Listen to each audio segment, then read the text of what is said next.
Ngantuk keterusan.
Oke, Bismillahirrahmanirrahim warahmatullahi tes. Udah kedengeran suaranya teteh-teteh? Deh, Aman ya? Oke, Bismillahirrahmanirrahim. Assalamualaikum warahmatullahi wabarakatuh.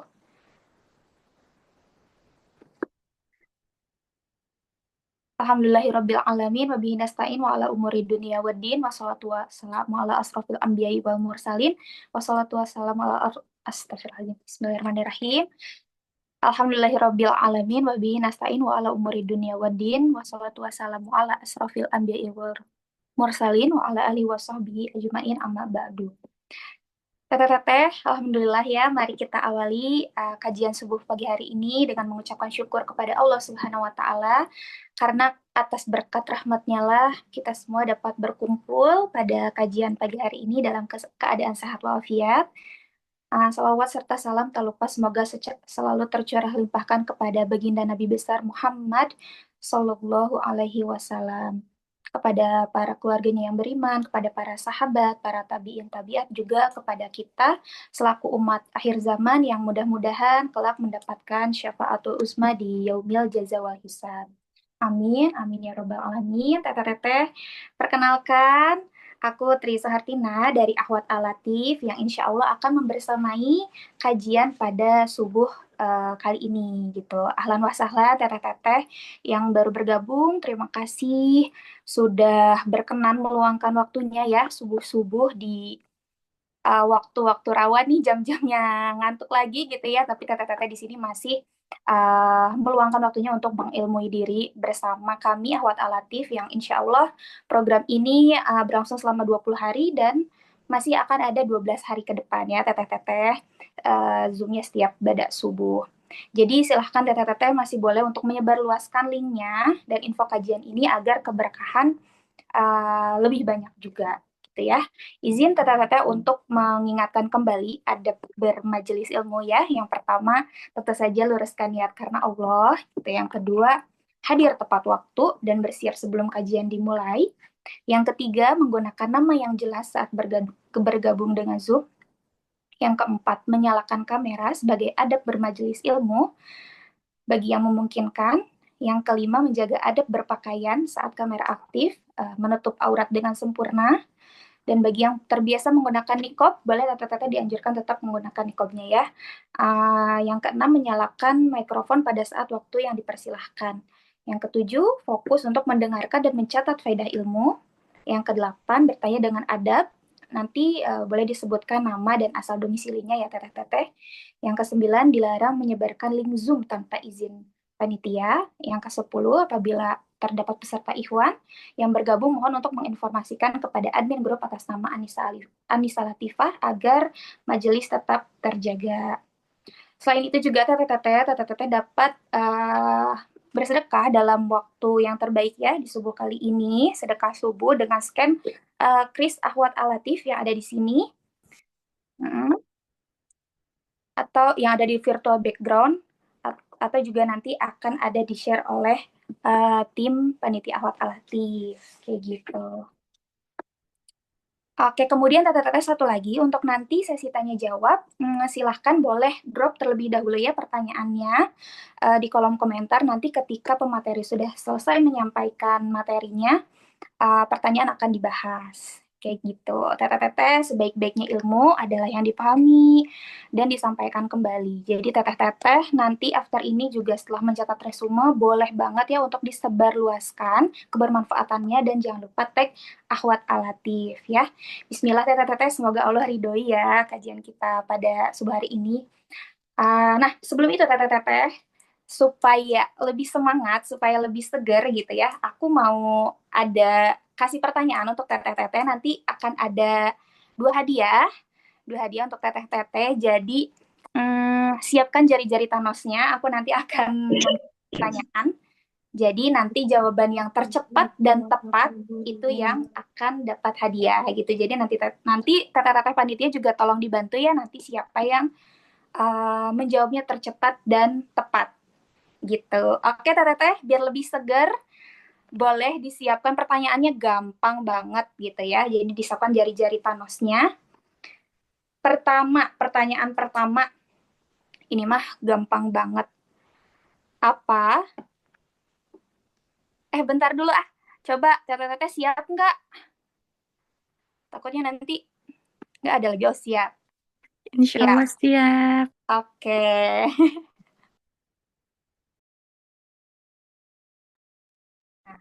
Oke, pertanyaan pertama ya. Pertanyaan pertama, apa judul kajian subuh hari ini? Ya, teteh-teteh panitia dibantu ya. Nanti siapa yang paling cepat jawabnya.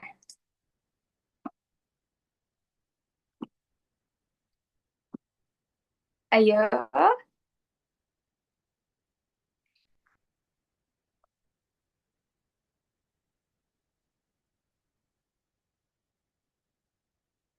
Mau di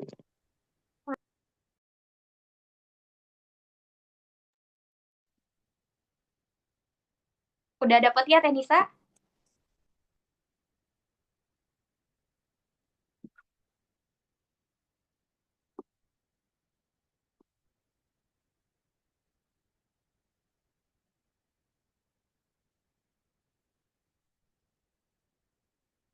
Teh Novia Putri Fatimah.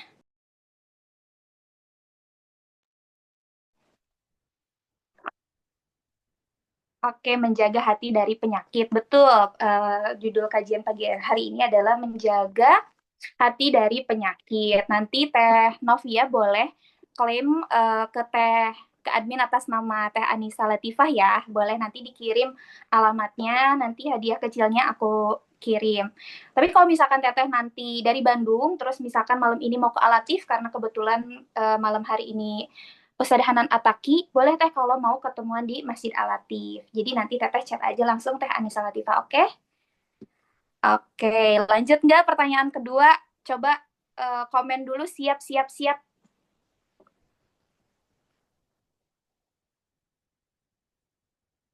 Pertanyaan kedua lebih gampang. Oke. Oke, pertanyaan kedua. Sebutkan. Oke. Oke, siap Teteh. Hatur nuhun.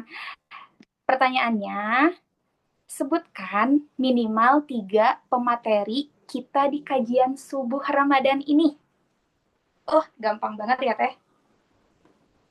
10.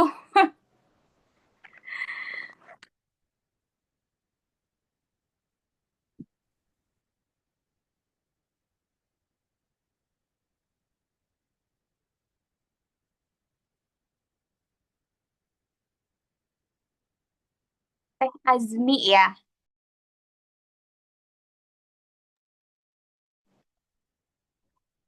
Oke, Masya Allah. Ternyata berarti pada semangat ya, pada cenghar gitu. Alhamdulillah. Oke, yang kedua tadi jawabannya yang paling benar dan paling cepat dan tepat adalah Teh Azmi. Boleh untuk Teh Azmi nanti chat Teh Teh Nisa Latifah Iya, hatur nuhun teteh-teteh semua yang udah bantu menjawab ya. Oke, teteh, wah iya kita Azmi, Mangga. Oke, berarti nah teteh-teteh di sini udah seger, udah nggak ngantuk-ngantuk ya. Kita lanjut dulu ya teteh-teteh, kita lanjut agar majelis kali ini lebih berkah lagi dan lancar. Teteh-teteh coba bisa buka mushafnya, Quran Surat Al-Baqarah ayat 10 sampai 14 gitu. Dan mari kita simak pembacaan ayat suci Al-Quran yang akan dilantunkan oleh Teh Ginaini. Mangga kepada Teh Ginaini, disilakan.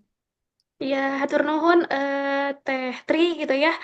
Baik, agar menambah keberkahan pada subuh ini, mari kita bersama-sama bertilawah ya. Bertawud bersama. A'udzu billahi minasyaitonir rajim. Bismillahirrahmanirrahim. Fi qulubihim maradun fazadahumullahu marada. Walahum azabun alimum bima kanu yakdzibun.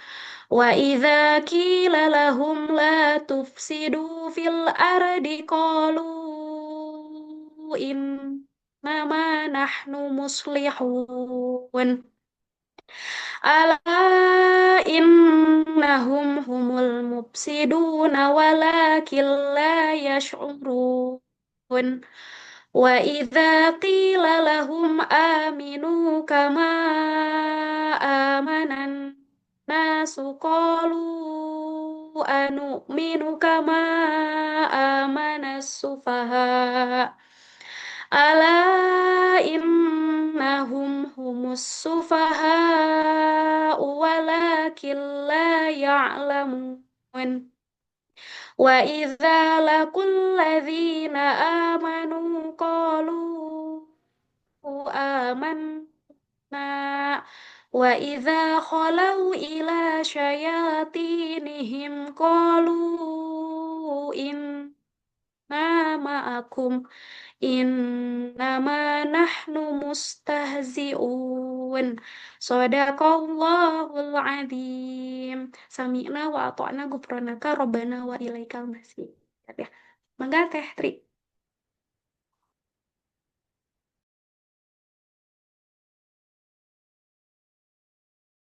Teh Tri, Afwan masih ke mute. Oke, jazakillah khair Teh Gina. Alhamdulillahirrahmanirrahim. Semoga keberkahan selalu menginginkan kita semua, baik bagi yang membacakan maupun bagi kita yang mendengarkan. Oke, teteh-teteh, baik. Silahkan duduk untuk posisi terbaiknya, gitu, karena kita akan segera mulai kajiannya agar kita bisa menerima materi dengan fokus. Ya, kemudian teteh-teteh siapkan catatan terbaiknya. Hari ini, insya Allah, kita akan membahas terkait judul tadi, betul ya, sudah disebutkan menjaga hati dari penyakit yang akan disampaikan oleh gurunda kita, Umi Aisyah. Umi Aisyah ini merupakan asatizah dan pembina akhwat alatif gitu ya. Beliau juga sering menjadi pemateri liko dan kolakoh lainnya yang ada di Bandung, sekaligus juga pengajar bahasa Arab gitu ya. Umi sudah hadir di sini ya. Kita mau foto dulu ya teteh-teteh. Assalamualaikum Umi.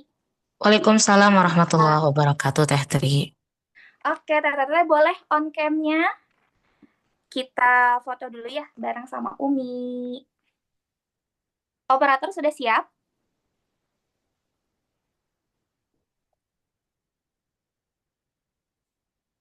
Oke. Teteh berikan pose terbaiknya, oke? Aku hitung sampai 3. 1, 2, 3. Oke, terima kasih. Oke, teteh-teteh, kita langsung aja. Mari kita awali kajian pagi hari ini dengan membaca doa belajar ya. Allahumma inni as'aluka ilman nafi'an wa rizqan thayyiban wa amalan mutaqabbala. Robbi zidni ilman warzuqni fahman. Baik, teteh-teteh, mari kita simak materi kajian subuh hari ini kepada Umi Aisyah. Kami silahkan. Baik. Bismillahirrahmanirrahim. Assalamualaikum warahmatullahi wabarakatuh. Alhamdulillah hamdan katsiran tayyiban mubarakan fih kama yuhibbu rabbuna wa yardah. Asyhadu an la ilaha illallah wahdahu la syarikalah wa asyhadu anna Muhammadan abduhu wa rasuluhu la nabiyya ba'dah. Allahumma salli wa sallim wa barik wa an'im ala sayyidina wa habibana wa qudwatuna Muhammad sallallahu alaihi wasallam wa ala alihi wa ashabihi wa man tabi'ahum bi ihsanin ila yaumil qiyamah. Subhanaka la ilma lana illa ma 'allamtana innaka antal alimul hakim wa tub alaina innaka antat tawwabur rahim. Amma ba'd. Baik, Masya Allah ya, kata teteh ini udah hari yang ke berapa nih ya, kayak saking gak kerasanya kayak gak kehitung gitu ya. Tapi mudah-mudahan Allah Subhanahu wa Ta'ala terus dan terus memberikan kepada kita kekuatan ya, supaya kita bisa memaksimalkan Ramadan kita di tahun ini. Hari ini kita akan membicarakan tentang hati dan juga kita ngomongin penyakit gitu ya. Kalau ngomongin hati, Umi jadi teringat surah Al-Isra ayat 36 ya, di mana Allah Subhanahu wa Ta'ala dengan sangat jelas menyebutkan inna sam'a wal basara wal fuad ya, pendengaran, penglihatan dan hati itu semua akan dimintai pertanggungjawaban. Jadi hari ini ketika Allah Subhanahu wa Ta'ala memberikan kepada kita nikmat pendengaran, penglihatan, kita bisa mendengar, kita bisa melihat ya, dan juga kita diberikan hati nurani, semua itu akan dimintai pertanggungjawaban. Dan tentu semua dari kita tahu ya bahwa hati itu punya peran sebagai ibarat raja ya di dalam tubuh kita ya, sebagaimana Rasulullah SAW bersabda, inna fil jasadi mudghah, ya dalam tubuh itu ada segumpal daging. Kalau daging itu baik maka baik pula seluruh tubuh, dan apabila rusak maka rusaklah pula seluruh tubuh. Dan segumpal daging itu adalah hati ya, jadi hati itu adalah raja ya akhwat, dan seluruh tubuh itu sebagai pelaksana titah-titahnya raja, perintah-perintahnya raja, dan tentu siap menerima hadiah apa saja dari kita ya. Nah, kalau ngomongin hati, Imam Ibnu Qayyim itu membagi hati itu menjadi 3. Ada hati yang sehat, ada hati yang mati, dan hati yang sakit. Nah, kalau kita ngomongin penyakit, itu kan salah satu hal yang membuat badan kita itu sakit gitu ya. Nah, itu kan berarti penyakit itu juga yang menjadi salah satu eh, alasan ya hati itu menjadi sakit. Karena awalnya hati semua manusia itu sehat ya. Terus ketika yang sehat itu kedatangan penyakit lalu dibiarkan ya akan sakit. Kalau sakit dibiarkan tidak disembuhkan, lama-lama ya hati juga akan mati gitu ya. Membicarakan penyakit, tentu kalau kita kayak lihat apa ya, penyakit fisik gitu ya, akhwat. Kita tahu ada flu misalnya, ada sakit apa, kanker, sakit autoimun misalnya ya. Banyaklah kalau kita menyebut nama penyakit ya yang menjangkiti manusia, yang itu menyerang fisik manusia, kita akan mungkin menemukan ribuan nama penyakit gitu ya. Tapi kalau ngomongin penyakit juga, ingat gak sih bahwa sampai detik ini, di pagi hari ini, Allah Subhanahu wa Ta'ala telah melindungi kita dari ribuan penyakit itu. Ya, ini jadi hal yang perlu juga kita syukuri di pagi hari ini, bahwa Allah Subhanahu wa Ta'ala yang Maha melindungi telah melindungi kita dari ribuan penyakit ya, yang ada gitu ya. Kita bisa saja bangun pagi hari ini ya terkena penyakit apa yang wallahu alam ya. Tidak selalu penyakit itu juga harus ada sebabnya. Ya. Nah, sama dengan hati ya. Hati itu bisa hidup, bisa mati. Ya, makanya ada hati yang sehat, ada yang mati, ada hati yang sakit. Hati yang sehat itu seperti apa? Hati yang selamat, ya. Dan hati inilah yang akan selamat akhwat di hari kiamat nanti. Di dalam surah Asy-Syu'ara ayat 88 dan 89, yauma la yanfa'u malun ya wala banun illa man atallaha biqalbin salim. Dan hati yang selamat ini didefinisikan sebagai hati yang terbebas dari penyakit, dari syahwat, keinginan yang bertentangan dengan perintah Allah, ya. Jauh dari setiap syubhat, ketidakjelasan yang menyeleweng dari kebenaran. Hati yang tidak pernah beribadah kepada selain Allah, berhukum kepada selain Rasul, ya. Kalaupun dia mencintai, membenci, memberi, menahan, itu semua karena Allah. Jadi sampai-sampai dia benar-benar terbebas dari sikap tunduk, bahkan berhukum kepada selain Rasulullah SAW. Ya, nah hati yang mati, ya itu adalah hati yang tidak mengenal Rabbnya. Dia nggak ibadah kepada Allah, dia enggan menjalankan perintah Allah, ya. Dia tidak berusaha untuk menghadirkan sesuatu yang dicintai dan diridhoi Allah. Benar-benar dia berjalan hanya dengan hawa nafsu dan kenikmatan dunia. Kalaupun dia eh, apa ya, membenci, mencintai bukan karena Allah. Jadi baginya tuh yang penting itu adalah memenuhi keinginan hawa nafsu dia. Kalau hati yang sakit seperti apa? Itu hati yang hidup namun mengandung penyakit. Itu hati yang sakit. Boleh kadang dia cenderung dengan kehidupan, kadang dia cenderung dengan penyakit. Kalaupun kadang terdapat kecintaan, ketakwaan, keimanan, keikhlasan, ketawakalan. Tapi kadang juga ada hasad, ada syahwat, ada ujub. Ya, ini bagian dari penyakit. Ada sum'ah, ada su'udzon, ada namimah misalnya. eh Ya, ada sakit lah, ada penyakit ya. Nah, indikasi sakit dengan sehatnya hati, itu kita bisa melihat bahwa ketika hati seseorang itu sakit, sakitnya itu bisa semakin parah kalau dia tidak menyadarinya. Ya, bahkan bisa jadi hati yang hati yang mati itu pun tidak disadari sama pemilik hati itu. Kita harus tahu nih indikatornya seperti apa. Boleh jadi awalnya dia ngerasa ini kayak ada yang nggak enak gitu ya. Awalnya dia merasakan sakit ketika dia bermaksiat. Ketika dia menyelaweng dia merasa sakit. Tapi karena terlalu terbiasa pada akhirnya ya hatinya menjadi mati. Terkadang orang tuh memiliki hati yang sakit. Itu bukan dia nggak dapat penyakit. Bukan dia nggak dapat obat. Tapi sebenarnya dia tuh dapat merasakan penyakit. Aku sakit nih kayaknya.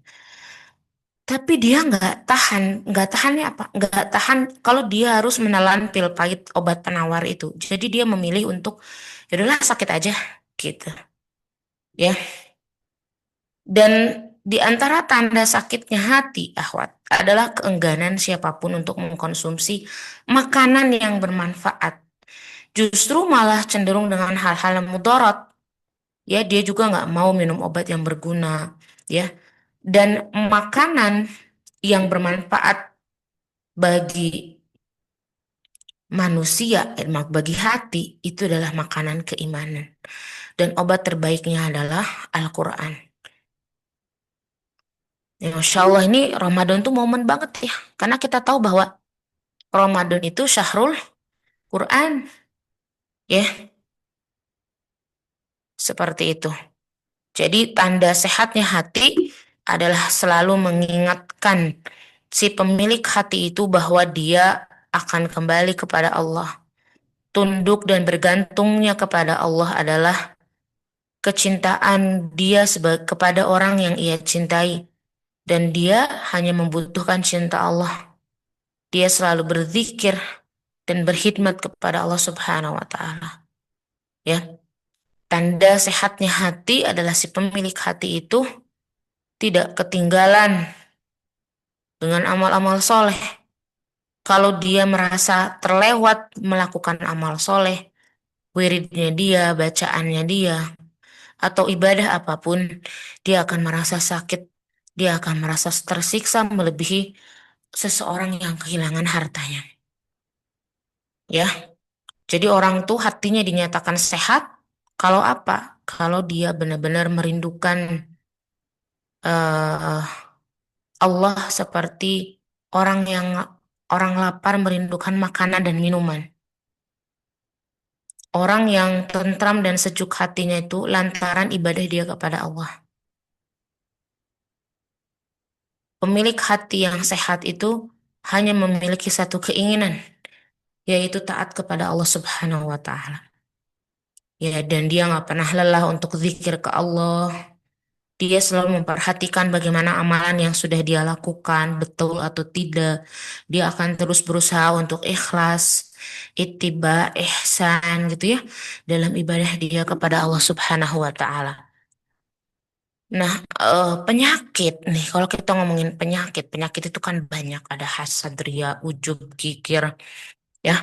Eh, ada hubud dunia, mengikuti hawa nafsu, ya, cinta dunia, eh suudzon, sum'ah, namimah, ya. Banyak banget ya yang namanya penyakit. Nah, namun yang menjadi sebab sakitnya hati secara umum adalah dua musibah, yaitu musibah syahwat yang merusak niat dan iradah dia untuk melakukan kebaikan, dan musibah subhat yang merusak ilmu dan i'tiqad dan keyakinan dia. Ya, dan Rasulullah Shallallahu Alaihi Wasallam pernah bersabda tentang kelompok hati. Jadi Rasul itu mengelompokkan hati ketika tertimpa musibah. Yang kedua, ya yang pertama, hati yang selalu menyerapnya Hati yang selalu menyerapnya seperti bunga karang yang selalu menyerap air. Ya, jadi gampang banget gitu menyerap air itu. Sedangkan yang kedua itu adalah hati putih yang bercahaya dengan cahaya iman. Jadi ketika musibah itu datang, dia akan segera mengingkari dan menolak. Gitu. Dan hati itu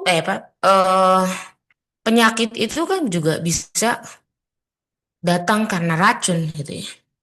Makanya Ibnu Qayyim menyebutkan ada 4 racun hati. Yang setiap kemaksiatan itu pasti itu adalah racun bagi hati. Jadi siapapun dari kita ketika melakukan kemaksiatan memasukkan racun ke dalam hatinya, yang itu menjadi penyebab sakit hatinya dan kehancuran hatinya, yang pastinya akan memalingkan keinginannya dari keinginan Allah. Dan tentu akan menambah parah penyakit dia kalau dibiarkan. Jadi barang siapa dari kita yang menginginkan keselamatan atau kehidupan bagi hatinya, maka dia harus segera membersihkan hatinya dari pengaruh racun-racun itu. Dia juga harus menjaga ya hatinya dari racun yang mengotori ya dan merusak kata ya. Apa sih yang dimaksud dengan 4 racun itu? Imam Ibnu Qayyim menyebutkan 4 racun itu banyak bicara, banyak makan, banyak memandang, banyak bergaul. Ya, jadi keempat racun ini adalah yang paling banyak tersebar dan paling berbahaya bagi kehidupan hati. Banyak bicara. Karena diriwayatkan dari Anas bin Malik, Rasulullah bersabda, keimanan seorang hamba tidak akan lurus sebelum lurus hatinya, dan hatinya tidak akan lurus sebelum lurus lisannya. Jadi Rasul menjadikan lurus hati sebagai syarat lurusnya iman, dan menjadikan lurusnya lisan sebagai syarat lurusnya hati. Ya, jadi lisan kita janganlah banyak berucap kecuali zikrullah. Karena selain itu akan menjadikan keras hatinya dan akan menjadikan manusia jauh dari Allah Subhanahu wa Ta'ala. Ya. Bahkan Umar bin Khattab, ya ini perkataan Umar bin Khattab, Umar pernah berkata, barang siapa yang banyak bicara, banyak keliru. Siapa yang banyak keliru, banyak dosa. Siapa yang banyak dosa, maka neraka adalah tempat yang pantas baginya. Ya, jadi banyak bicara. Kita harus memelihara lisan kita. Kita harus menjadikan lisan kita itu terjaga ya. Karena apa? Karena Abu Hurairah meriwayatkan Rasulullah SAW bersabda, yang paling banyak menjerumuskan manusia ke neraka adalah dua lubang.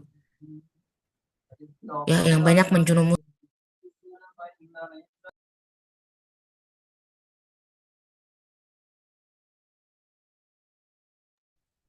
Umi, maaf, suaranya ke mute.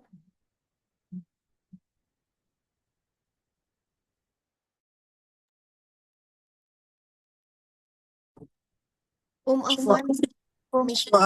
Suara Umi ke mute. Oh, oke. Oke. Saya ulang ya. Di Abu Hurairah meriwayatkan bahwa Rasulullah SAW pernah bersabda, hal yang paling banyak menjerumuskan manusia ke neraka adalah dua lubang, mulut dan kemaluan. Dan juga boleh jadi gara-gara lisan, kata Rasulullah, yang akan membuat seseorang itu terjerembah ke dalam neraka lebih jauh dari jarak timur hingga ke barat. Jadi masalah lisan ini Masya Allah gitu ya, menjaga lisan. Yang hari ini tuh ketika kita ada di era digital, ya bagaimana kita menjaga hati, ini tuh relate banget gitu, racun hati ini. Karena apa? Banyak bicara, banyak makan, banyak memandang, banyak gaul, kita itu bisa nemu dengan sangat mudah hari ini di sosial media. Ya, bahkan ibaratnya kita sering banget membandingkan panggung belakang kita yang berantakan dengan panggung depan orang lain yang estetik di media sosial. Ya, ini juga menjadi pintu masuk penyakit. Ya, betul gak? Yang kita tahu bahwa mendisiplinkan nafsu itu juga harus melalui latihan spiritual, ya, riyadhah, dan juga mujahadah kesungguhan kita. Supaya apa? Supaya kita mampu mencapai nafsul mutmainnah, jiwa yang tenang, yang suci, yang tunduk sepenuhnya kepada Allah Subhanahu wa taala, serta bagaimana dia konsisten dalam ketaatan. Dan Masya Allah, Ramadan menjadi waktu yang tepat sekali akhwat untuk kita mendidik hati kita, membersihkan hati dan jiwa kita. Ya, tadi racun itu banyak bicara, banyak makan. Makanya kita disuruh puasa. Ya, karena katanya sedikit makan melembutkan hati, menguatkan daya pikir, melemahkan hawa nafsu dan sifat marah. Sedangkan banyak makan akan mengakibatkan sebaliknya. Makanya kita diminta puasa, Masya Allah. Ya, nah itu salah satu hikmahnya, Masya Allah. Banyak gaul ya. Nih kita juga tahu bahwa ketika kita bergaul, ya itu juga akan mengakibatkan banyak keburukan. Makanya kita kalaupun bergaul harus Harus mengklasifikasikan manusia di depan kita itu siapa mereka yang sudah di hari apa Umi sebutkan, yang seperti gizi, seperti obat, seperti rac penyakit lah ya, racun atau kebinasaan. Harus kita pilih. Jadi bukan berarti kita ini dikatakan banyak gaul nih, racun nih, penyakit nih. Udah saya nggak akan gaul deh, saya mau di rumah ya, gaul sama siapa dulu. Kalau gaulnya sama orang-orang ibarat penyakit ya pasti hati kita akan rusak ya. Hati kita akan mati. Tapi kalau kita bergaul dengan orang-orang ibarat gizi, Masya Allah, beda cerita gitu ya, akhwat. Terus yang terakhir banyak memandang, ya kan? Rasul tuh bersabda, pandangan itu panah beracun iblis. Barang siapa menundukkan pandangannya karena Allah, dia akan diberikan kepadanya kenikmatan dalam hatinya yang akan ia rasakan sampai bertemu dengan Allah. Jadi pandangan kita juga perlu kita jaga. Yang tadi disebut pandangan itu adalah panah beracun iblis. Dan hari ini tuh kan ya, akhwat, kita sering juga nggak pandangan itu ya ada di sosial media. Tadi kita membandingkan hidup kita yang berantakan dengan hidup orang lain yang sepertinya estetik di media sosial. Yang itu menjadi pintu masuk hasad, kita iri gitu kan. Jadi, atau pada akhirnya ketika kita menampakkan hal yang baik, kita jadi ujub, ya, ada sombong dan sebagainya. Ya, jadi masuknya setan ketika seorang memandang itu cepatnya melebihi kecepatan aliran udara di ruang hampa. Masya Allah, setan itu akan menjadikan wujud yang dipandang seolah-olah indah, akhwat. Menjadikannya sebagai berhala tautan hati. Dan pada akhirnya setan itu akan mengumbar janji dan angan-angan. Nah, jadi memandang itu Masya Allah, ya. Dan bahkan memandang itu, ya, berlebihan dalam memandang itu menyibukkan hati. Bahkan menjadikannya lupa hal-hal yang bermanfaat bagi dirinya. Dan akhirnya urusan dia jadi kacau. Dia jadi lalai, dia jadi ngikutin hawa nafsu. Ya, Masya Allah. Makanya antara mata dan hati itu ada kaitan eratnya. Bila mata udah dirusak, udah hancur, maka hati pun akan ikut rusak dan hancur. Dan kalau hati itu ibarat tempat sampah yang berisikan segala najis, kotoran, dan sisa-sisa menjijikan, ya ini kan nggak mungkin akan dihuni oleh ma'rifatullah, mahabbatullah, ketundukan kepada Allah. Gak mungkin kan, akhwat? Ya, maka membiarkan pandangan lepas begitu saja sejatinya adalah kemaksiatan kita kepada Allah Subhanahu wa taala. Ya, kita harus benar-benar menjaga pandangan kita supaya tidak bebas lepas. Ya, berarti apa? Kita menundukkan pandangan kita karena Allah. Supaya apa? Supaya kita masukkan cahaya iman ke dalam hati itu. Sebagaimana dalam surah An-Nur ayat 35, Allahu nurus samawati wal ard. Allah itu cahaya langit dan bumi. Jadi apa? Jadi ketika hati kita bercahaya, maka berbagai amal kebaikan akan berdatangan. Kita akan mudah sekali. Dan pandangan mata itu bisa menjadikan hati buta. Dan pada akhirnya apa? Tidak bisa membedakan mana yang hak, mana yang batil. Ya. Oke, seperti itu, akhwat. Nah, makanya kita perlu sekali tahu bagaimana kita membersihkan jiwa kita. Ya, kita membersihkan jiwa kita. Yang kita tahu bahwa kecantikan batin kita ada dalam hati kita. Dan tentu itu dimulai dari merasa cukup dengan apa yang Allah beri. Tidak merasa kurang ketika melihat nikmat orang lain. Itu kan tadi, gara-gara racun apa? Gara-gara racun banyak memandang. Ya, dalam surah An-Nisa ayat 32, Allah mengingatkan kepada kita supaya kita merasa cukup dengan porsi kita masing-masing. Janganlah kamu iri hati terhadap apa yang Allah karuniakan kepada sebagian kamu lebih dari sebagian yang lain. Ya. Allah ingin kita fokus sama piring kita sendiri. Sama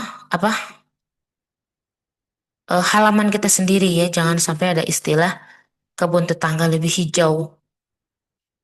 Kita harus puas dengan apa yang sudah Allah berikan. Dan kita dengan begitu akhirnya kita tidak iri. Makanya ketika kita memandang orang, ya kita juga harus menghadirkan Allah ya. Karena kalau kita membandingkan nasib kita dengan nasib orang lain, hanya akan melelahkan jiwa kita. Di surah An-Nisa ayat 32 ini bagaimana mungkin ya disebutkan memang lebih spesifiknya laki-laki membandingkan perempuan membandingkan laki-laki, kayak enaknya jadi laki-laki bilang enak jadi perempuan, coba aku jadi perempuan dan sebagainya. Karena apa? Semua punya bagiannya masing-masing. Sama dengan kita juga, kita nggak bisa juga iri sama nasib orang lain ya, sama muslimah. Itu memang Masya Allah bahaya iri, bahaya hasad itu sangat-sangat apa ya, dahsyat ya. Karena Rasulullah juga bersabda, jauhilah sifat iri, dengki, hasad. Karena sesungguhnya hasad itu memakan kebaikan sebagaimana api memakan kayu bakar. Jadi sangat dampaknya buruk. Ya, hasad itu merugikan kita dua kali, akhwat. Pertama, kita kehilangan kedamaian. Kita ngelihat orang jadi kayak nggak nyaman gitu ya. Akhirnya damai dalam hati kita hilang. Loh? Oke. Putus-putus ya. Maaf. Ini memang kendalanya kayaknya internetnya mungkin, wallahu alam. Oke, saya ulang lagi ya, Teteh. Jadi hasad itu merugikan kita dua kali. Pertama, kita kehilangan kedamaian. Ya, kedua kita kehilangan amal soleh kita. Karena apa? Karena amal soleh kita terbakar oleh rasa iri tersebut.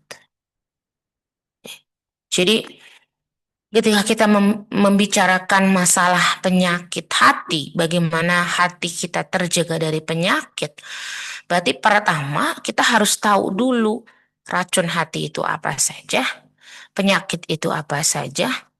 Maka dari itu kita lebih mudah untuk menjaga hati kita. Karena apa? Kita udah apa namanya? Udah pasang badan dulu gitu. Enggak, ini enggak boleh gitu. Kita udah punya tameng terlebih dahulu ya, supaya segala macam penyakit itu tidak mudah masuk ke dalam hati kita. Ya, kalau kita ngomongin masalah penyakit hati hasad tadi ya, kan Al-Quran juga tadi ya sudah melarang kita untuk mengangan-angan, berangan-angan nikmat orang lain. Hasad itu benar-benar merugikan.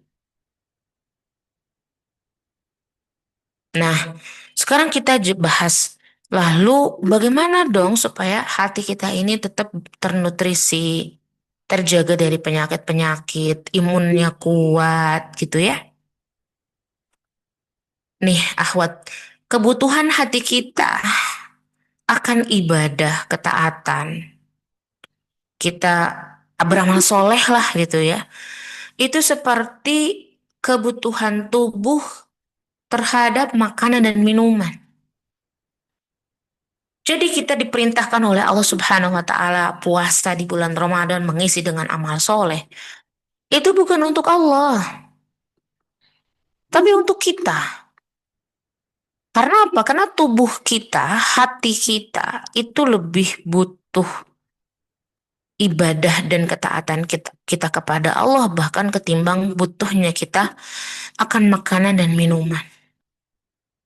Nah, kedudukan segala jenis kemaksiatan, apapun itu kemaksiatannya, itu seperti makanan beracun yang akan merusak tubuh, yang akan merusak hati. Jadi kita tuh benar-benar membutuhkan ibadah kita kepada Rabb, kepada Allah. Sebagaimana kita butuhnya mengkonsumsi nutrisi untuk tubuh kita supaya kesehatan kita terjaga. Ya, jadi kita itu harusnya lebih memperhatikan hidupnya hati kita daripada sehatnya badan kita. Kalau badan kita sehat, itu membuat kita lancar dalam beraktivitas. Maka hidupnya hati kita itu membuat kita bahagia di dunia dan akhirat.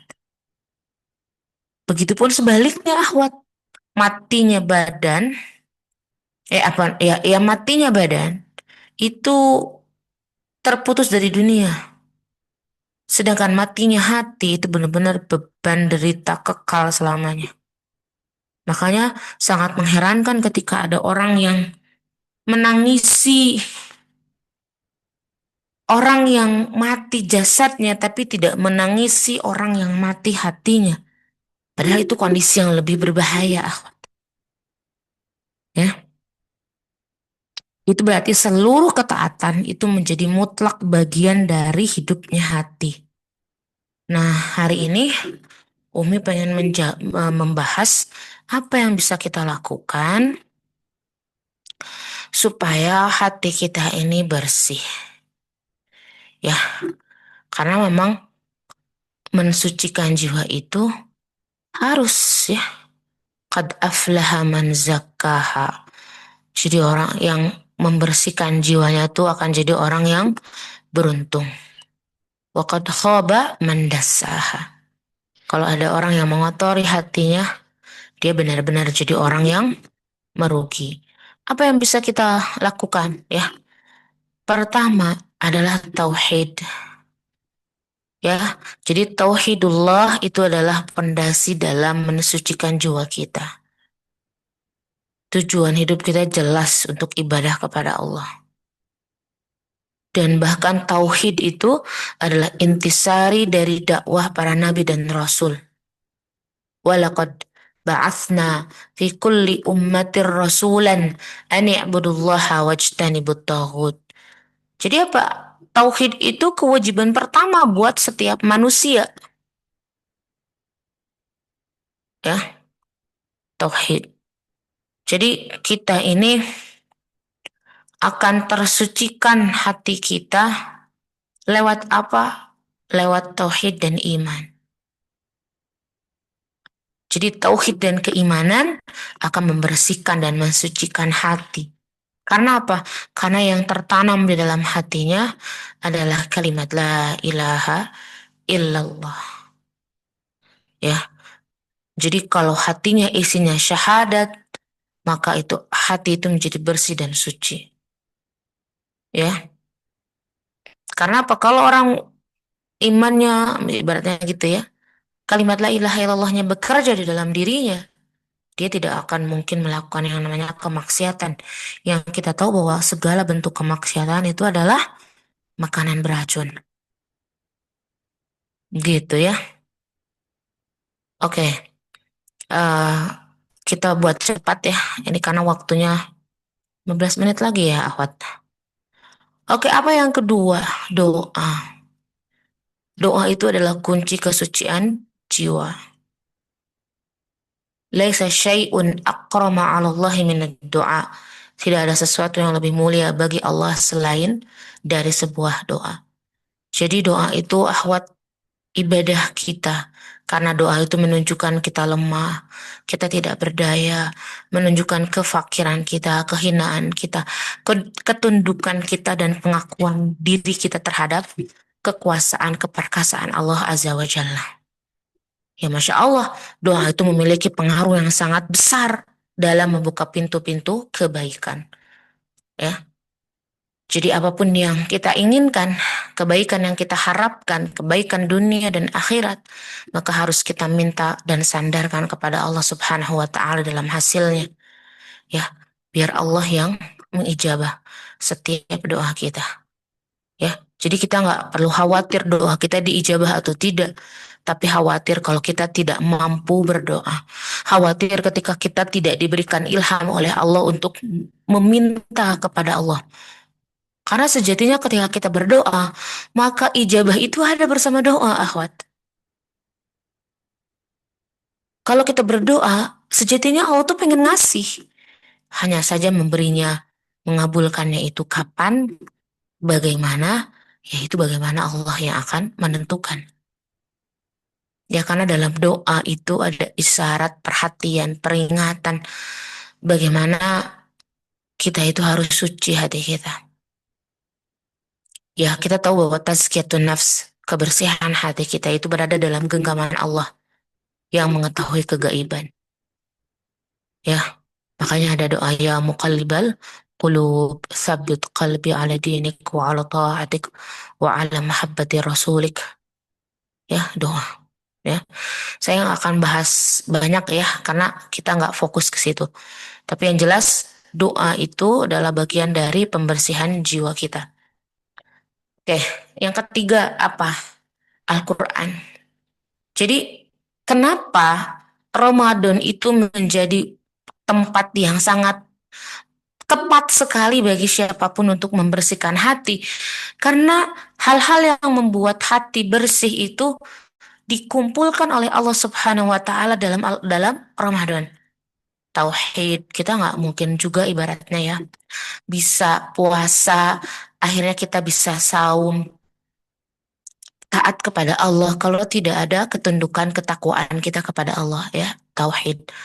di Ramadan kita tahu bahwa bagaimana doa itu akan dikabulkan. Lalu kita tahu lalu kita tahu bahwa Ramadan itu syahrul Quran, ya. Dan Al-Quran adalah sumber kesucian dan penolong jiwa kita, ya, Al-Quran. Jadi Al-Quran itu seperti air, mata air, yang kita tahu setiap kotoran akan bersih dengan air. Maka sumber kesucian itu ada pada Al-Quranul Karim. Ya, oke, itu Al-Quran. Berarti apa? Kalau kita pengen bersih hatinya, kita harus ya membaca Al-Quran. Haqqa tilawati, benar-benar membaca sebenar-benarnya tilawah. Berarti membaca, menghafal, memahami, mentadaburi, mengamalkan.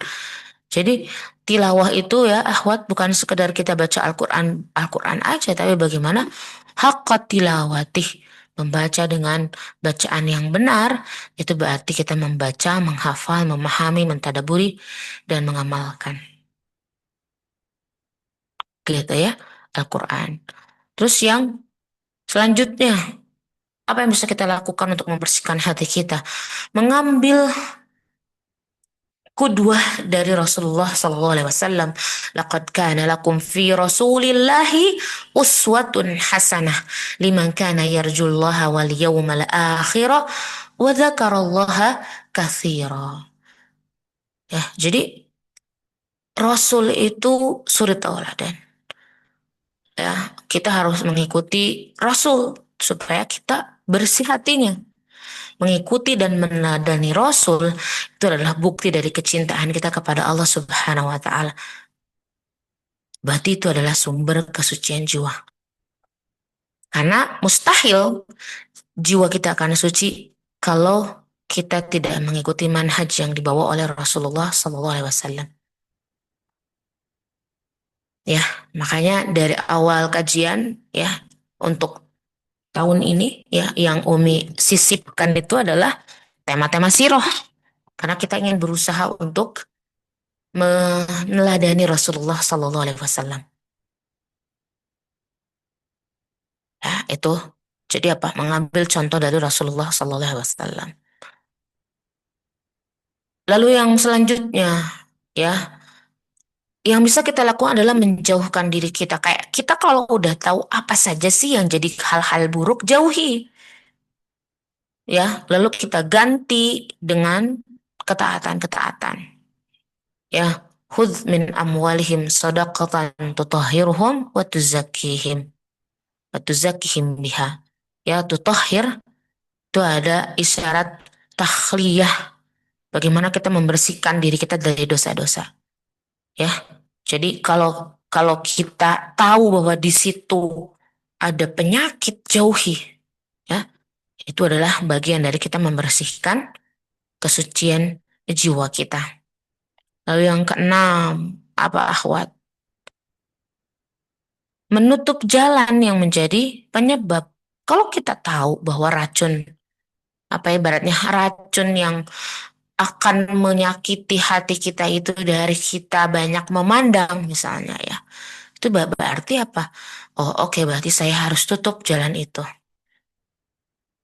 Kalau racun hati itu akan muncul dari banyak bicara, berarti saya akan menutup jalan supaya saya ini tidak melakukan pembicaraan yang sia-sia gitu. Jadi kita ini sangat-sangat perlu untuk menutup dan mengunci segala hal yang akan mengotori jiwa kita. Ya. Jadi kalau sudah jelas di situ keburukan, ya jangan didekati gitu. Gitu ya. Jadi harus ditutup segala eh, apa ya penyebab ya, segala penyebabnya. Pintu-pintunya tuh ya ditutup supaya tidak menjadi lebar karena masuknya syaitan. Lalu apa yang bisa membersihkan hati kita akhwat? Mengingat kematian dan perjumpaan kita kepada Allah. Ya ayyuhalladzina amanu taqullah wal tanzur nafsum ma qaddamat lighad wattaqullah innallaha khabirum bima ta'malun. Ya. Jadi kita harus ingat bahwa akan ada hari esok yang kita nggak hanya akan di dunia terus. Ya, kita harus tahu apa yang kita kerjakan hari ini. Ya, amal soleh kah? Atau amal yang banyak melalaikan dari mengingat Allah. Karena kita nggak pernah tahu esok hari kita masih ada di dunia atau tidak. Ya, itu artinya kalau kita nggak ada lagi di dunia, terputus segera amal kita dan kesempatan kita untuk mempersiapkan diri kita. Ya, jadi kematian, mengingat hari kiamat itu menjadi sarana kita untuk tazkiyatun nafs. Karena Rasul juga bersabda ya, aksiru dzikra hadhi, uh, aksiru aksir dzikra hadhi min ladzati ya'nil maut, kata Rasulullah. Perbanyaklah mengingat kehancuran kenikmatan, yaitu adalah kematian. Jadi kita ketika mengingat kematian dan kita tahu bahwa di akhirat ya kita tidak lagi bisa beramal, tapi di situ menjadi hari pembalasan, ya maka kita akan bersemangat untuk memperbanyak amal soleh kita. Ya, dan Masya Allah ya, Ramadan itu menjadi momen kita untuk diberikan kesempatan semua amal soleh bisa kita lakukan. Ya, mengingat kematian. Lalu yang kedelapan, memilih teman dan sahabat yang lembut hatinya. Jadi kalau kita pengen hati kita lembut, temenannya juga sama orang-orang yang hatinya lembut. Ya, di surah Al-Kahfi ayat 28 tuh ahwat. Ya, wasbir nafsaka ma'al ladzina yad'una rabbahum bil ghadati wal 'ashyi yuriduna wajhah. Ya, jadi kita harus milih, emang kita harus milih teman. Almar'u ala dini khalilih, kata Rasulullah. Seseorang itu ada di atas agama teman dekatnya. Falyanzur ahadukum mayyukhallil. Maka hendaklah setiap dari kita memperhatikan siapa yang kita jadikan teman dekat. Ini Rasul yang berbicara. Rasul yang ngasih nasihat. Ya, jadi teman sejati yang solih itu akan lebih mengokohkan, bahkan lebih kokoh daripada gunung, lebih kuat daripada bangunan tinggi. Karena tidak mungkin teman sejati itu menggoyangkan temannya dan melalaikan akidahnya. Ya, makanya ulama salaf banyak sekali berkata, bersahabatlah dengan orang yang membangkitkan kondisimu dan perkataannya menunjukkanmu kepada Allah. Ya, karena apa? Karena mereka adalah sebaik-baik penolong setelah Allah Subhanahu wa taala. Karena nasihat-nasihat mereka itu yang akan membantu kita istiqomah dalam agama Allah. Ya, jadi perhatikan langkah-langkah mereka, bergabunglah dengan mereka di majelis-majelis ilmu, beribadahlah bersama mereka. Ya, teman. Ya, memilih dengan siapa kita duduk. Ya, teman duduk itu yang membantu berada di atas kebaikan. Yang menjadi asbab. Lalu apa lagi akhwat yang mesti kita perhatikan? Berhati-hati dengan sifat ujub. Ya, sifat ujub. Kita harus berhati-hati dengan sifat ujub dan sombong. Wala tuzakku anfusakum huwa a'lamu biman ittaqa. Kita jangan mengatakan diri kita suci, karena hanya Allah yang tahu tentang orang-orang yang bertakwa. Allah itu melarang manusia menyanjung dirinya sendiri dengan apa yang telah dia lakukan, berupa kebaikan atau pensucian jiwanya atau apapun itu. Kenapa? Karena ketakwaan itu akhwat tempatnya di dalam hati. Ya, karena kalau berbangga diri itu akan penyebab masuknya ujub di dalam hati, dan malah itu akan menjadi penyebab riya dan menggugurkan amal soleh. Ya, jadi setelah dengan berbagai macam kita lakukan kebaikan, kita harus menjaga amal itu dari sifat riya supaya tidak hangus begitu saja. Ya, jadi apa ya? Jangan sampai kita zalim terhadap diri kita sendiri. Ya karena Rasul pernah mengatakan kalau ada orang yang zalim itu apa? Ya, yang zalim terhadap dirinya itu ya, yang dia melakukan perbuatan ya, tapi perbuatannya itu tidak menjadi amalan. Ya, makanya Rasul juga ngajarin kita berdoa ya. Allahumma inni zalamtu nafsi zulman katsiran wa la yaghfiru dzunuba illa ant faghfirli maghfiratan min indika warhamni innaka antal ghafurur rahim. Karena kita ini memang sedang berjuang ya untuk melakukan amal soleh ya, tapi kadang kita sering menzalimi diri kita sendiri. Makanya kita mohon ampun kepada Allah Subhanahu wa Ta'ala. Supaya apa? Dengan Allah mengampuni dosa-dosa kita, dengan itu juga Allah membersihkan hati kita.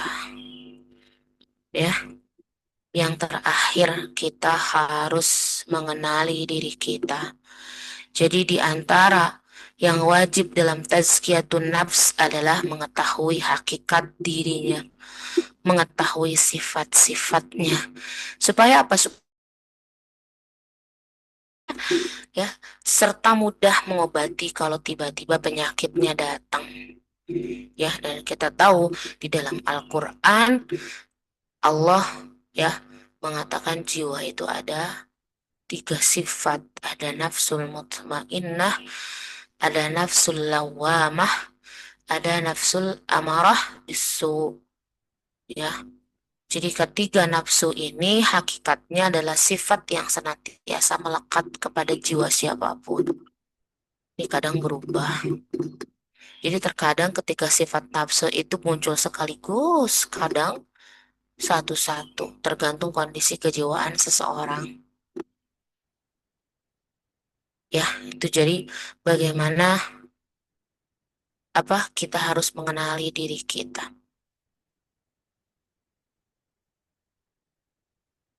Oke, waktu Umi habis ya Teh. Ada sedikit materi boleh? Eh, masih boleh nggak? Boleh lanjutkan dulu Umi. Oke, ya. Jadi Umi belum cerita ya sekarang yang belum cerita. Ya oke. Kita tutup tema hari ini dengan cerita Ummu Salamah ya. Masya Allah kita belajar dari Ummu Salamah, kesucian hatinya. Bagaimana dia merasa cukup ketika Abu Salamah meninggal ya, wafat. Ummu Salamah merasa cukup bahwa tidak ada laki-laki yang lebih baik daripada suaminya. Namun karena dia juga merasa bahwa ada amanah dari suaminya, suaminya mengajarkan doa ya ketika tertimpa musibah. Inna lillahi wa inna ilaihi raji'un. Allahumma ajirni fi musibati wa khulufni khairan minha. Ya, dan itu dilakukan oleh Ummu Salamah. Maka benar-benar Masya Allah, Allah ya tidak mengingkari janjinya. Allah mengganti dengan yang lebih baik. Jadi saat Rasulullah SAW melamarnya, Ummu Salamah tuh sempat ragu. Kenapa? Karena dia udah tua, karena dia punya banyak anak. Ya, tapi dia membuang rasa insecure dia dan menerima takdir Allah dengan lapang dada. Ya, jadi dari Ummu Salamah kita belajar bahwa kita harus percaya kepada semua skenario Allah. Ya, jadi kita belajar nih, jangan sampai sosial media itu mengotori hati kita. Maka ketika kita melihat postingan orang, mungkin dengan kebahagiaan dia, bisa kita mengucapkan baru kayaknya, dan juga atau nge-mute akun yang benar-benar memang hati kita, rasa iri kita yang terlalu berlebihan. Ya, kita perlu menjaga kesehatan mental dan hati kita dengan ibadah. Maka ya sudah, kita harus kurangi timeline kita ya. uh, dan juga hukum melihat ke bawah itu harus selalu kita lakukan. Terapkan hadis Rasul ya, bahwa untuk urusan dunia kita harus melihat ke bawah supaya kita tidak meremehkan nikmat Allah ya, karena boleh jadi kita melihat orang-orang di sosial media dengan nikmatnya, kita nggak pernah tahu ujian apa di balik itu. Karena boleh jadi ingat bahwa nikmat juga adalah ujian, gitu ya. Ini kalau Ramadan akhwat tidak cukup kuat untuk membersihkan hati kita, kita harus tahu, kita harus tanya, sekotor apa sih hati ini? Ya, maka perlu mungkin kita memperbanyak istighfar dan menangisi meratapi sakitnya hati kita dan menghidupkan kembali hati ini. Ya, oke, sambil nunggu pertanyaan ya, silahkan mungkin Antuna semua menuliskan 3 lah minimal ya, hal yang kalian miliki dan boleh jadi mungkin itu sering menjadi hal yang kalian lupakan karena terlalu sibuk melihat pencapaian orang lain. Ya, mudah-mudahan dengan ditulis itu kita dapat diingatkan, oh ini ternyata capaian saya yang lupa untuk saya syukuri ya. Wallahu alam bisawab. Barakallahu fikum. Mudah-mudahan ada manfaat dari apa yang disampaikan oleh Umi di pagi hari ini. Ya, kita kembali belajar bahwa ada hati yang harus selalu kita jaga. Ya, kebersihannya, kesuciannya. Ya, yang kita harus tahu apa saja yang menjadi racun bagi hati, penyakit hati itu apa saja, yang mudah-mudahan dengan itu, gitu ya, dengan itu eh, kita diberikan kekuatan untuk membersihkan hati kita. Barakallahu fikum. Mudah-mudahan ada manfaat.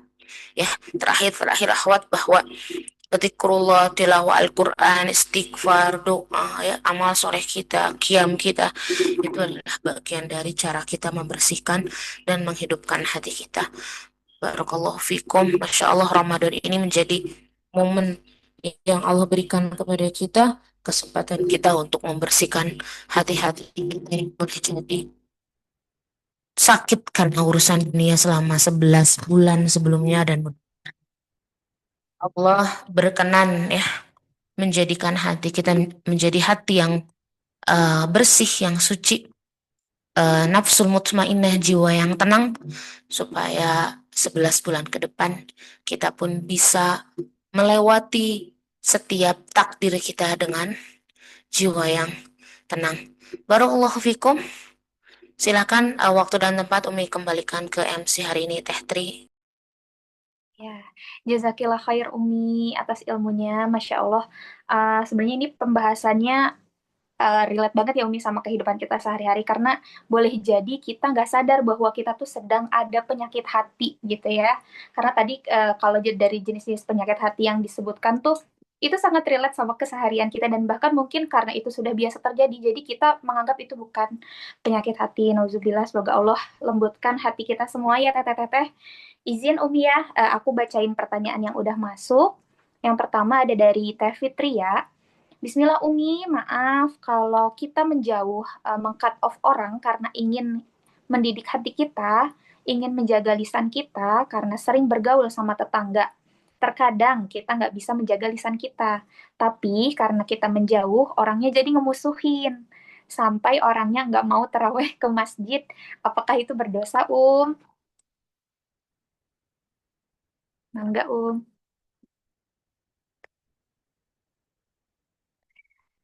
Masih di mute ya, Afwan.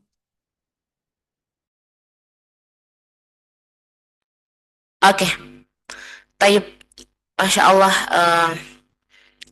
Umi jadi pengen balik nanya ya sama orangnya gitu, kalau ada. Lah, kok ada orang yang lagi apa ya? Ya urusan dia mau diem di rumah, nggak sering keluar karena dia tentu punya alasan. Harusnya kan kita itu ya berbaik sangka ya, tapi kok kenapa kok malah ngejauhin gitu ya? Jadi ya sudahlah ya.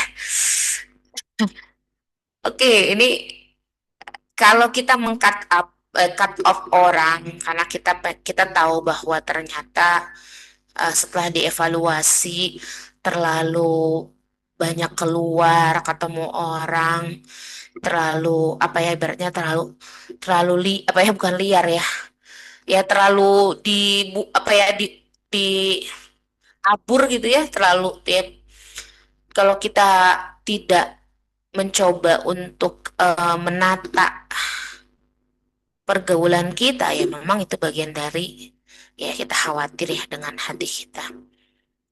eh Terus misalnya gara-gara itu kok jadi dimusuhin sampai orangnya nggak mau terawih ke masjid, ya sebenarnya boleh jadi alasannya bukan kita loh.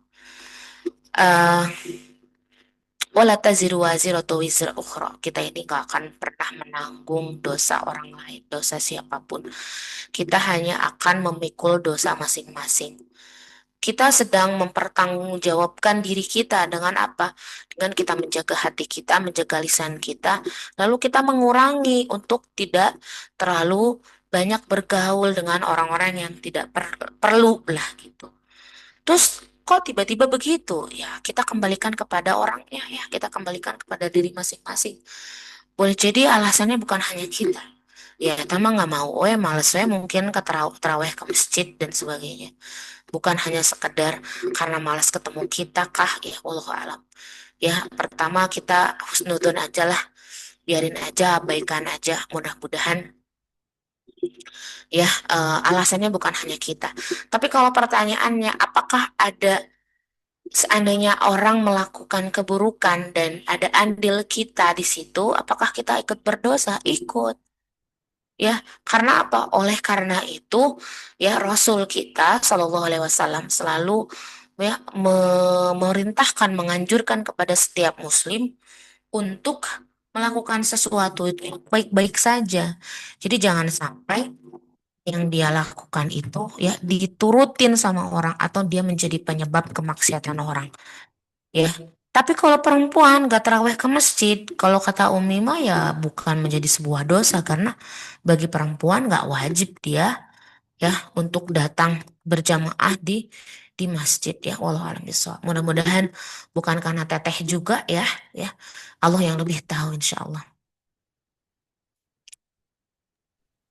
Oke, jazakillah khair Umi. Lanjut pertanyaan kedua dari Teh Dinda di Banjaran, Bandung.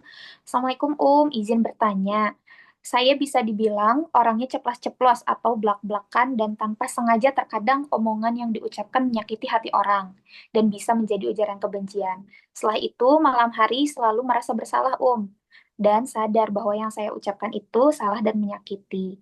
Sesuai kata Umi bahwa sebelum bicara kita harus diam dulu dan berpikir dulu. Tapi terkadang hal tersebut masih sulit untuk saya lakukan. Bagaimana cara atas rasa menyesal yang menyesal saya setelah sadar atas ucapan salah saya, Umi? Oh iya, Alhamdulillah, Masya Allah ya, satu nikmat yang Allah berikan kepada teteh. Teteh notice sama kesalahan teteh, itu nikmat yang saat pertama mesti kita syukuri juga. Karena ada orang yang oleh Allah dibuat mati hatinya, dibuat dia bersalah tuh lempeng aja gitu, gak dibuat dia ngerasa salah. Hari ini ketika Allah ngasih tek ya perasaan, kamu udah salah, kamu nyakiti orang.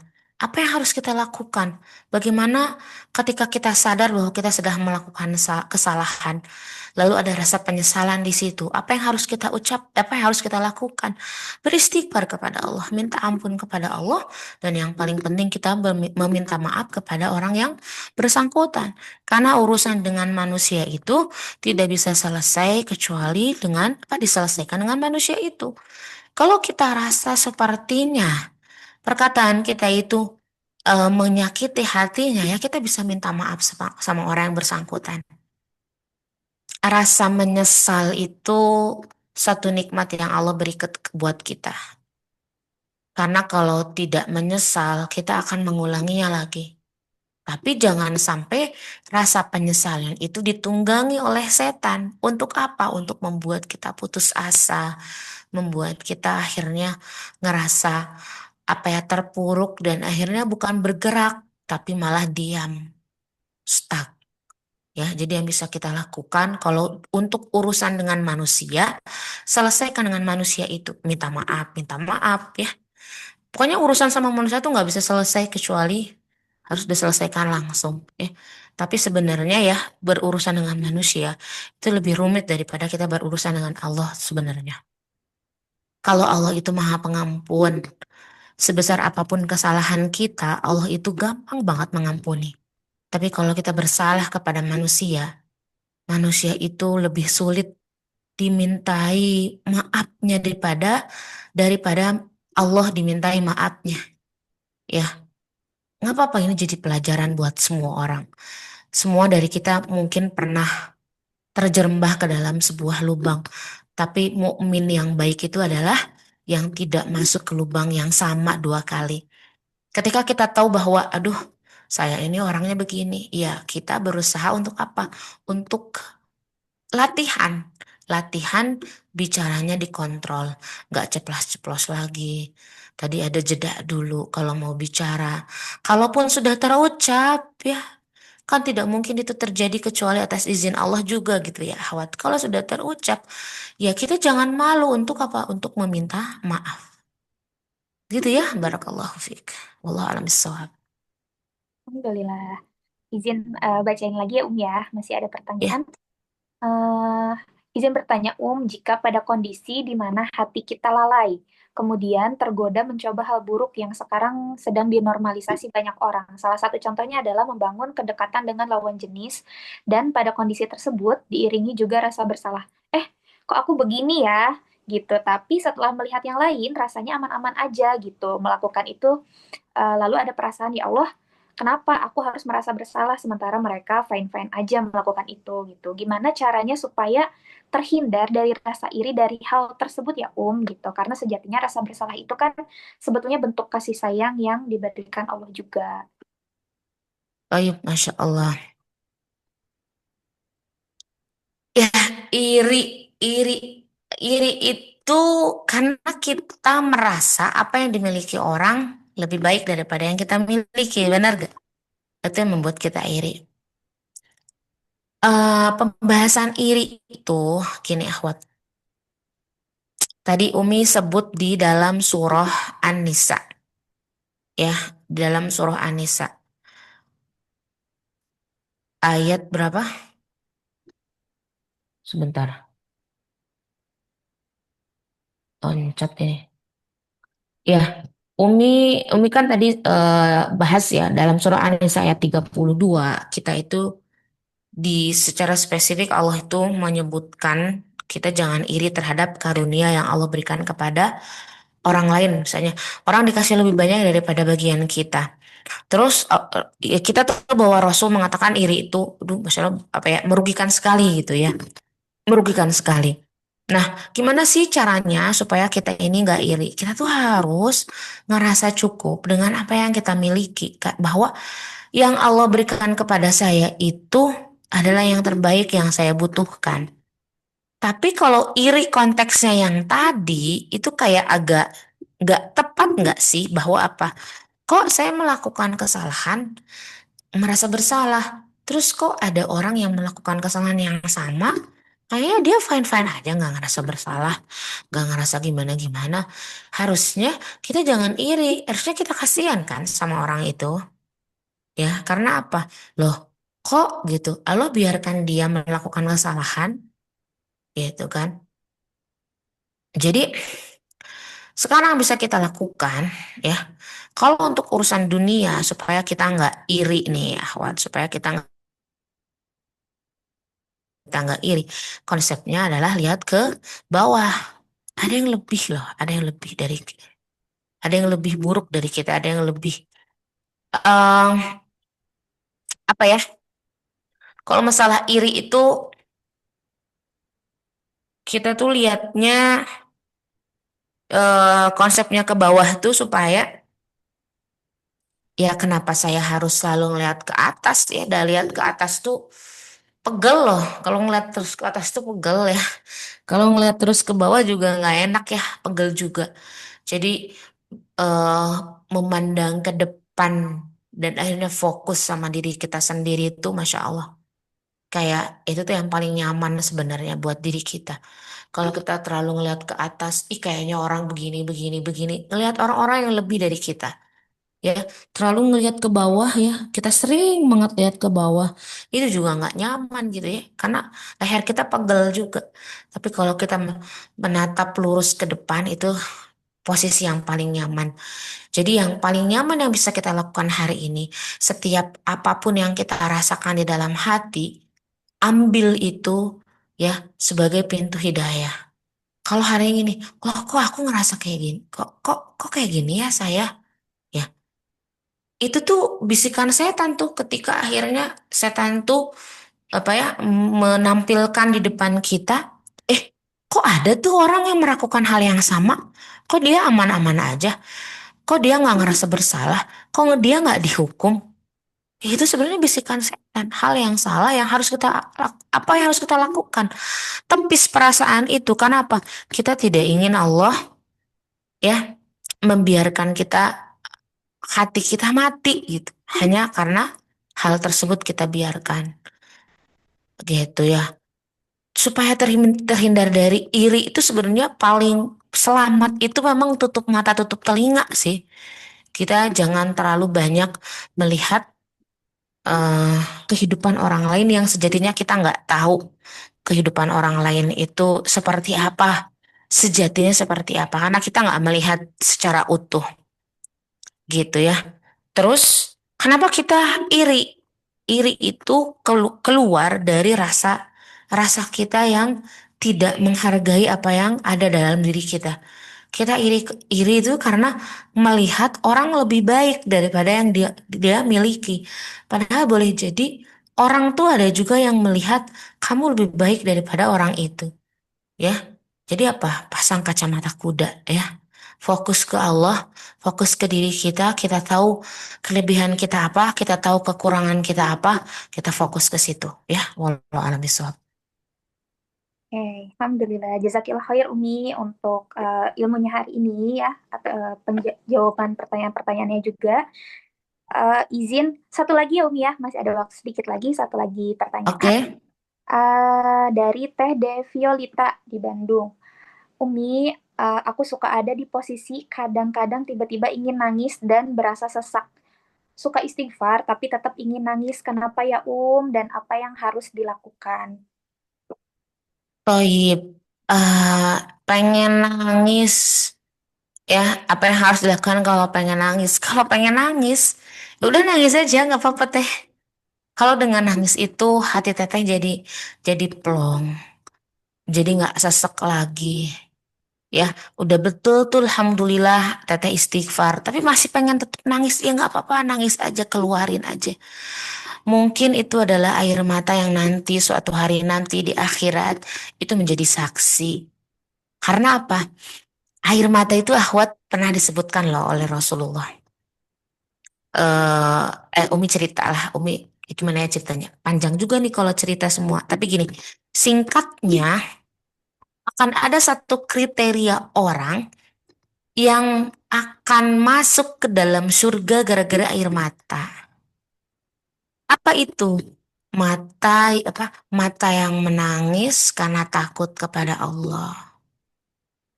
Jadi kalau pengen nangis udah nangis aja. Mungkin itu hadiah dari Allah.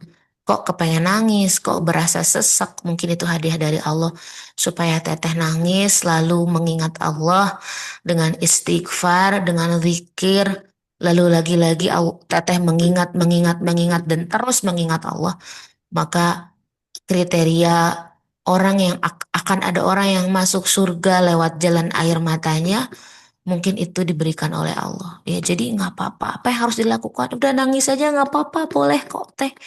Nangis itu bukan sebuah aib. Kita boleh menangis. Hanya tentu ya kita juga harus selalu memastikan air mata itu keluar karena apa. Ya kita nggak pernah tahu. Kalau kita juga nggak bisa mengidentifikasi, aduh ini air mata teh kenapa sih? Kok kenapa ya hati ini berasa sesek gitu ya? Ya mungkin di situ cara Allah menyadarkan kita bahwa sudah terlalu banyak kesalahan dosa yang kita lakukan hingga akhirnya dada kita menjadi sesak. Maka apa yang harus kita lakukan? Istighfar.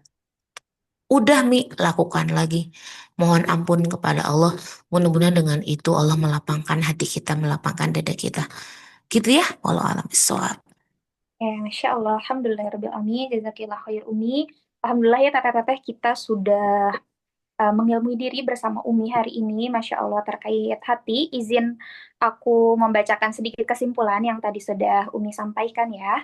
Yang pertama itu tubuh kita memiliki segumpal daging yang jika itu baik maka semuanya akan baik, tapi jika itu buruk maka semuanya akan buruk, yaitu namanya hati. Dan hati kita itu bisa dikategorikan kepada tiga ya teteh-teteh, hati yang sehat, hati yang mati, dan hati yang sakit. Jadi jangan sampai ketika kita merasakan penyakit hati tapi kita enggan untuk mencari makanan sehat atau obat terbaiknya yaitu Al-Quran gitu ya teteh-teteh. Terus tadi ada kelompok hati yang ketika ia tertimpa itu hati yang selalu menyerapnya seperti bunga karang yang menyerap bunga, dan ada yang putih bercahaya dengan cahaya iman kayak gitu. Terus kemudian ada uh, 4 racun hati ya tadi, yang setiap kemaksiatan ini adalah munculnya dari racun hati ini, yaitu banyak bicara, banyak makan, banyak memandang, dan banyak bergaul ya teteh-teteh. Lalu Hmm, lalu ada juga tadi gimana sih cara kita makan makanan sehat itu ya, atau memiliki tameng agar kita terhindar dari penyakit hati dan racun hati itu. Yang pertama itu tauhid atau ibadah hanya kepada Allah Subhanahu wa taala gitu. Yang kedua ada doa karena doa adalah kesucian dari jiwa. Yang ketiga itu Al-Qur'an. Yang keempat kita menjauhi dari hal-hal yang buruk dan ganti dengan ketaatan-ketaatan. Yang kelima kita ambil qudwah dari Rasulullah Shallallahu alaihi wasallam. Yang keenam, kita menutup jalan yang menjadi penyebabnya racun hati itu. Yang ketujuh, kita mengingat kematian dan pertemuan kita dengan Allah Subhanahu wa taala kelak. Yang kedelapan, memilih teman dan sahabat yang lembut hatinya. Itu. Yang kesembilan, berhati-hati dengan sifat uzub dan sombong, dan yang terakhir kita harus mengenal diri kita seperti apa. Jadi teteh-teteh, mudah-mudahan ya kita bisa memaksimalkan menyehatkan hati kita terutama di bulan Ramadan ini gitu ya. Semoga hati kita semua menjadi hati yang sehat, hati yang benar-benar mengingat selalu Allah Subhanahu wa taala dan menjauhi larangan Allah Subhanahu wa taala. Sekian teteh-teteh, alhamdulillah ya kajian subuh hari ini telah selesai. Jazakumullah khairan kasiran kepada semua kepada pemateri, kepada teteh-teteh juga semua yang telah hadir, dan kepada teteh-teteh panitia. Tidak lupa juga kepada media partner kita bersama bermakna, tulisan Ensa dan Happy Bandung. Saya Tri atas nama tim panitia Akhwat Alatif yang bertugas, mohon maaf atas segala kendala yang terjadi selama berlangsung. Sampai bertemu lagi di pertemuan besok ya teteh-teteh pada subuh. Kita masih ada 12 hari lagi. Wabillahi taufik wal hidayah. Wassalamualaikum warahmatullahi wabarakatuh. Semoga Allah berkahi aktivitas semuanya teteh-teteh. Assalamualaikum warahmatullahi wabarakatuh.